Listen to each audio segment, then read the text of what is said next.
My name is Craig, and I'm the CEO of Daisy Financial Coaching. Our goal is simple: to help you run a therapy practice that is permanently profitable.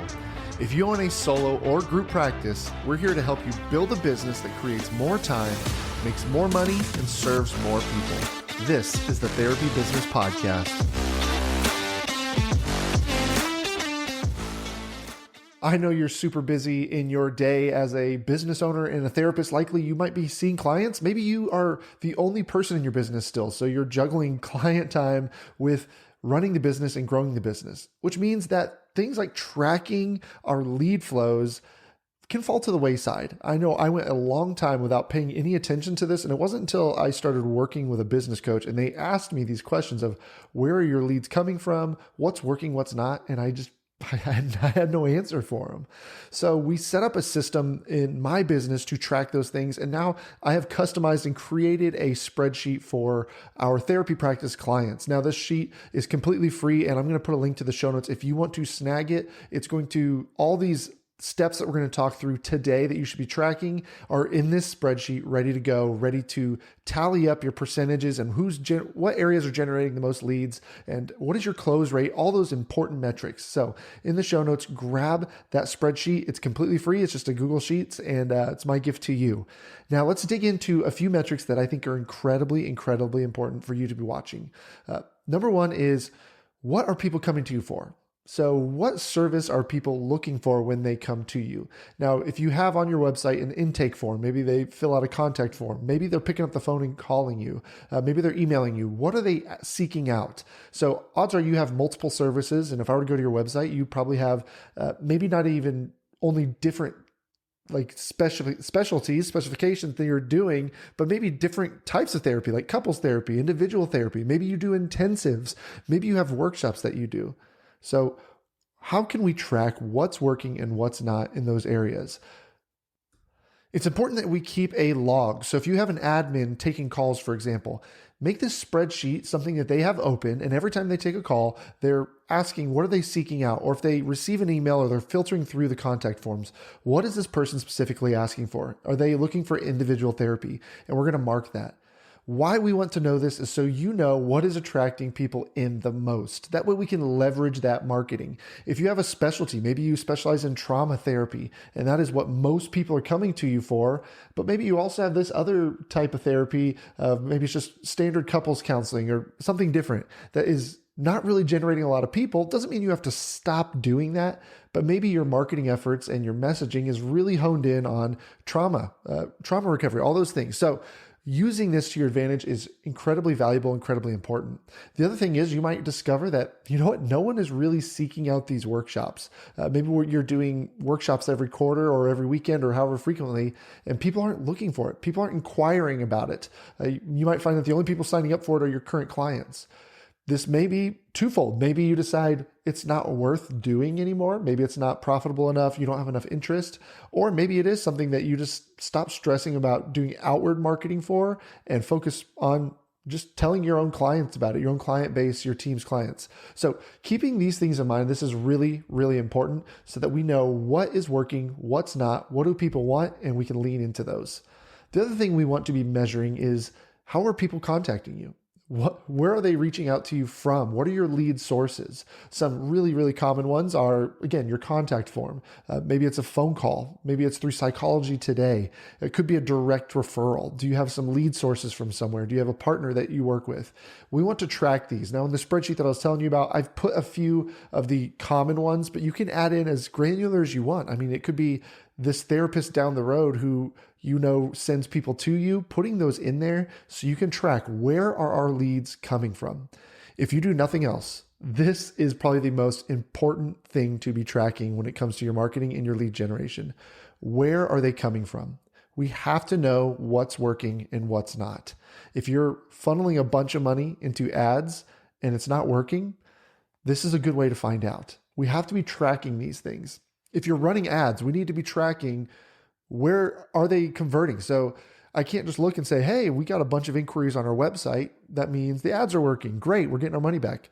No, we need to be tracking into that actual flow, that when somebody clicks on that ad, Are they ending up on the thank you page of the contact form so that I can see, did they go all the way through the process? Or did they just happen to stumble on your website?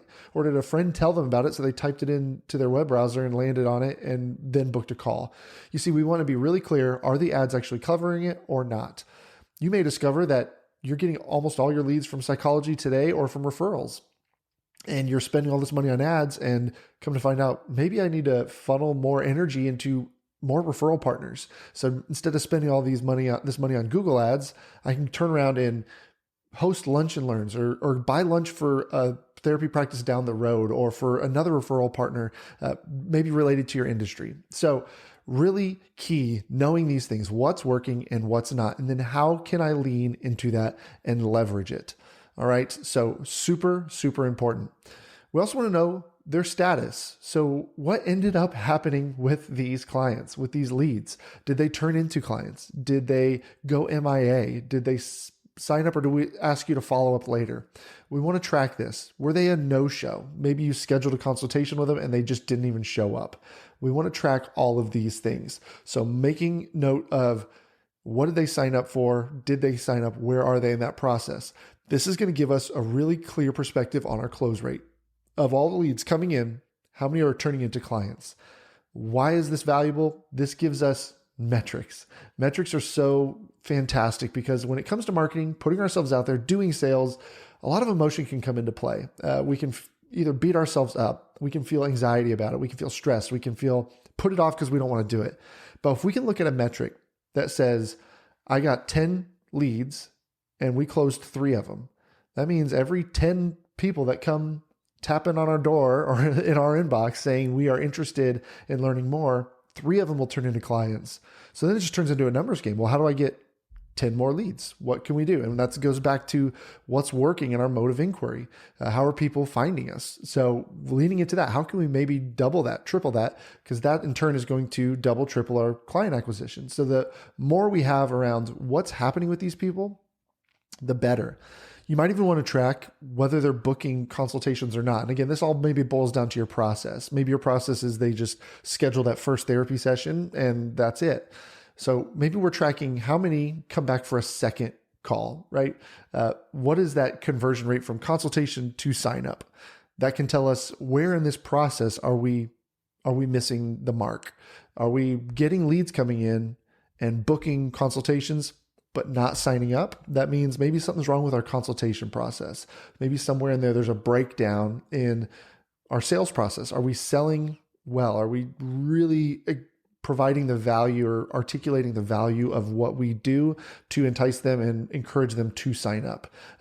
If you're finding that not a lot of people are booking the consultations, well, then that might mean there's a messaging problem somewhere on your website, your email list, whatever you're doing. Maybe it's not in articulating it enough to encourage people to actually reach out and ask for help. So there's a lot of metrics we can get just from that. So tracking how many consultations are we taking out of all these leads, and then how many are turning into clients.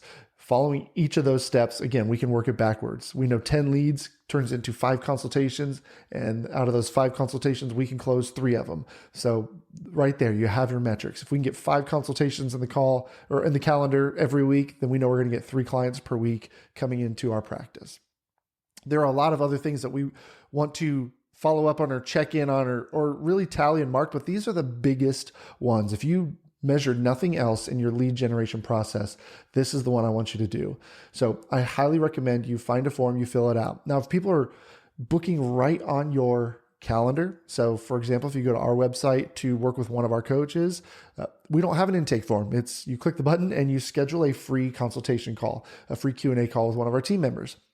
On there, we have a drop down that says, how did you find us? So that way we can measure that too.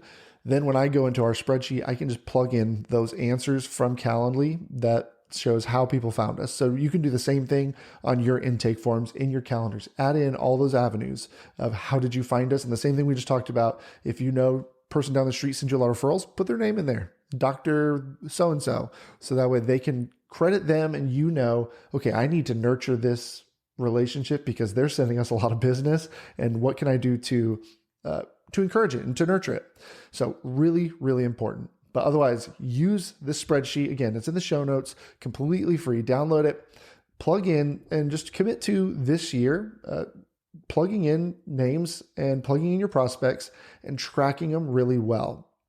Then once you have the leads coming in, you have to have a good follow-up process.